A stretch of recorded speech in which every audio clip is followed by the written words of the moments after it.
Thank you very much, Ms. Edwards. Turning then to Commissioner Ambrosi with the Canadian Football League. The floor is yours.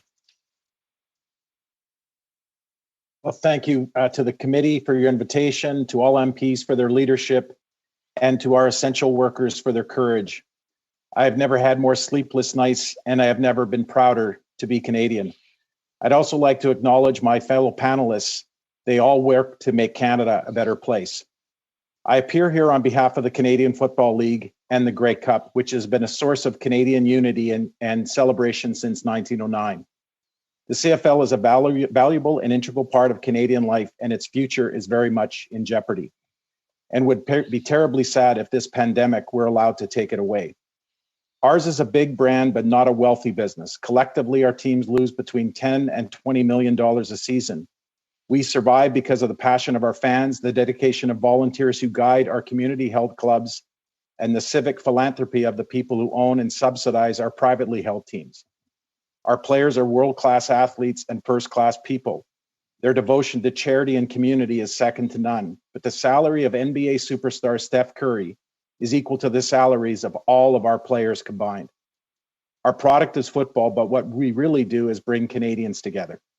2 million Canadians buy tickets to our games each year.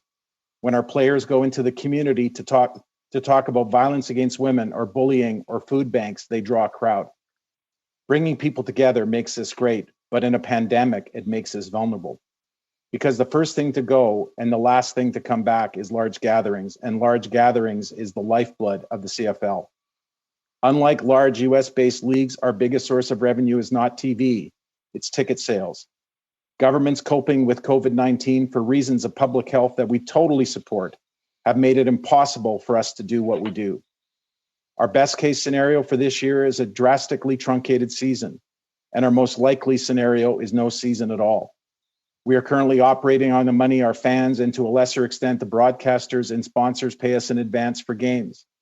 The day is fast approaching when we will have to cancel several games and perhaps the season. And then our fans and our partners will have every right to demand their money back. At that moment, our financial crisis will become very real and very big. The spirit and substance of our ask to the federal government has been obscured somewhat by the power of a headline, something I'm sure all of you in public life are very familiar with. We have told the federal government we need $30 million in working capital this summer to keep operating and keep as many people employed as possible. It is very challenging to be precise on what additional help we might need because COVID-19 has literally created a world of uncertainty. Will we have games this fall or no season? What about 2021? Can we pack our stadiums then or not? One of our most famous Grey Cup games was called the Fog Bowl because the players couldn't make out what was in front of them. A friend of mine says we're all operating in a fog bowl right now. But we did our best to consider what might be ahead of us, and we estimated that we could need as much as an additional $120 million over the next 2 years, if the most negative scenarios, all of them, come true. But here's our bottom line. We want the support we need to get through this crisis, and not a dime more. We support the decisions government have made, but their effects on our business is devastating. We just don't want it to be fatal. A ban on large gatherings means no revenue and no business for us. And we want to ensure it does not mean no CFL for the future. We want to earn this money and pay taxpayers back by delivering real value through a partnership with government. We can share our in-stadium, online, and broadcast assets so government can deliver important information. And we can build on our track record of service to the community. For example, we could expand the award-winning More Than a Bystander program we deliver with the Ending Violence Association in BC, and train boys and men across the country about consent and respect for women.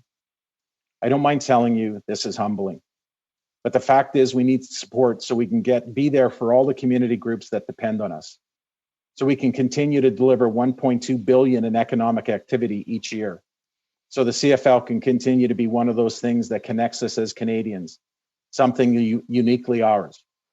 Whenever it comes, we want our next Grey Cup, Canada's 108th, to be a place where we can all celebrate what we did to get through this, and that Canada is back.